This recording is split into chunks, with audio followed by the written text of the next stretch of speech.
Hello friends, welcome to Sheenu's cookery. ഇന്ന് നമ്മൾ തയ്യാറാക്കാൻ പോകുന്നത് എഗ്ഗ് വെച്ചിട്ടുള്ള ഒരു റെസിപ്പിയാണ്, ബോയിൽഡ് എഗ് ഫ്രൈ. അതാണ് നമ്മൾ ഇന്ന് തയ്യാറാക്കാൻ പോകുന്നത്. വളരെ ടേസ്റ്റി ആയിട്ടുള്ള ഒരു ഡിഷാണ് കേട്ടോ ഇത്.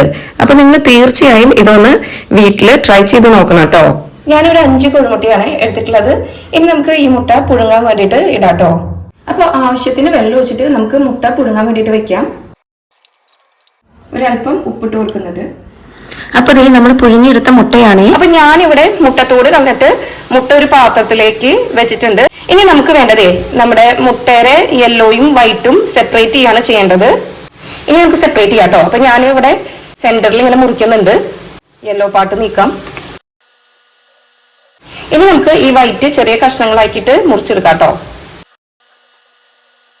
ഇനി യെല്ലോ പോർഷൻ സെന്ററിൽ ഒന്ന് മുറിച്ചു കൊടുക്കാം. അപ്പൊ ഇതേ നമ്മളിവിടെ മുട്ടയുടെ വെള്ളയും മഞ്ഞയും സെപ്പറേറ്റ് ചെയ്ത് കട്ട് ചെയ്ത് വെച്ചിട്ടുണ്ട്. ഞാനിവിടെ ഒരു പാൻ വെച്ചിട്ടുണ്ട്. അപ്പൊ പാൻ ചൂടാവുമ്പോൾ നമുക്ക് ഇതിലേക്ക് ഒരു 2 ടേബിൾ സ്പൂൺ വെളിച്ചെണ്ണ ഒഴിക്കാം കേട്ടോ. നമ്മുടെ പാൻ ഇവിടെ ചൂടായിട്ടുണ്ട്. ഇനി നമുക്ക് ഇതിലേക്ക് വെളിച്ചെണ്ണ ഒഴിക്കാം. ഇപ്പൊ എണ്ണ ഇവിടെ നന്നായിട്ട് ചൂടായി വന്നിട്ടുണ്ട്. ഇനി കട്ട് ചെയ്ത് വെച്ചിട്ടുള്ള 2 മീഡിയം സൈസ് സവാളയാണ് ഞാൻ ഇടുന്നത്. സവാള വാടാനായിട്ട് ഞാനൊരു അല്പം ഉപ്പിട്ട് കൊടുക്കുന്നുണ്ട്. നമുക്ക് നന്നായിട്ട് ഇതൊന്ന് വഴറ്റി കൊടുക്കാം കേട്ടോ. പിന്നെ നമുക്ക് ഇതിലേക്ക് 1 സ്പൂൺ കറിവേപ്പില കട്ട് ചെയ്ത് വെച്ചിട്ടുള്ളത് ചേർക്കാം. ഞാൻ 2 പച്ചമുളക് നീളനെ കട്ട് ചെയ്ത് ഇടുന്നുണ്ട് കേട്ടോ.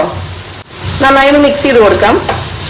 ഇപ്പൊ സവാള ഇവിടെ ഒരു ലൈറ്റ് പിങ്ക് കളറായി വന്നിട്ടുണ്ട്. ഇനി നമുക്ക് ഇതിലേക്ക് 1.5 ടേബിൾ സ്പൂൺ ഇഞ്ചി വെളുത്തുള്ളി ചതച്ചത് ഞാൻ ഇതിലേക്ക് ഇട്ട് കൊടുക്കുന്നുണ്ട്.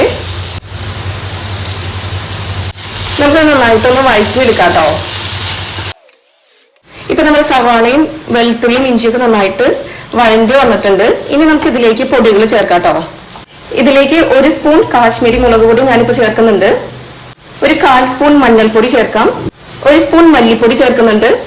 ഇതിലേക്ക് 1/2 സ്പൂൺ ഗരം മസാല ചേർക്കാം. ഇതിലേക്ക് ഒരു 1/4 സ്പൂൺ ജീരകപ്പൊടി ചേർക്കുന്നുണ്ട്. ഇതിലേക്ക് ഒരു 1/4 സ്പൂൺ കുരുമുളക് പൊടി ചേർക്കുന്നുണ്ട്. ഇനി നമുക്കിത് നന്നായി ഒന്ന് മിക്സ് ചെയ്ത് കൊടുക്കാം കേട്ടോ. ഇതിലേക്ക് പിന്നെ ഒരു 1.5 സ്പൂൺ ടൊമാറ്റോ കെച്ചപ്പ് ഞാൻ ഇട്ട് കൊടുക്കുന്നുണ്ട് കേട്ടോ. ഇനി ഞാൻ ഇതിലേക്ക് ഒരു 1/2 ഗ്ലാസ് ചൂടുവെള്ളം ഒഴിച്ചു കൊടുക്കാനേ.